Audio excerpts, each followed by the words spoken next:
Helo, siwmai, Lilwen Joynson dwi'n dod o Sir Benfro a dwi'n gweithio gyda cyswllt Ffermio a mentora ffermwyr yn Gymru.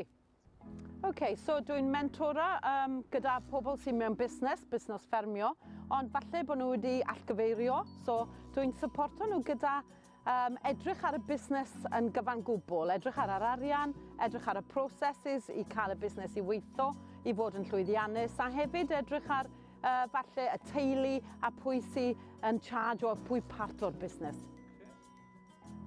So mae'n syniad da i cael mentor, dwi'n meddwl, o achos mae rhywun da chi na i help llaw, i edrych ar y peth falle fel cilionyn ar y wal yn edrych mewn i'r busnes.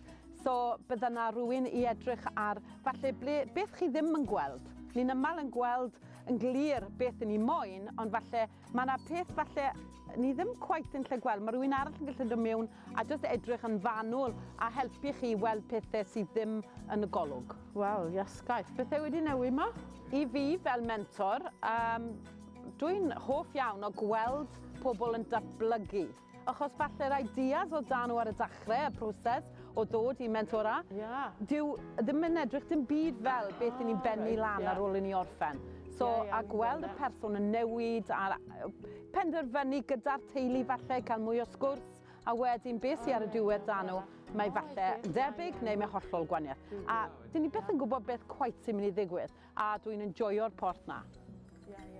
Os ydych chi ar y ffens yn meddwl y beth ti'n mynd mewn i cael mentor, bydden ni'n suggesto byddech chi'n mynd amdani just i gael gweld pwy fath o help chi. Achos chi ddim yn gwybod o'r ochr fas beth sy'n mynd i ddigwydd, bydden ni'n mynd amdani, mentrwch.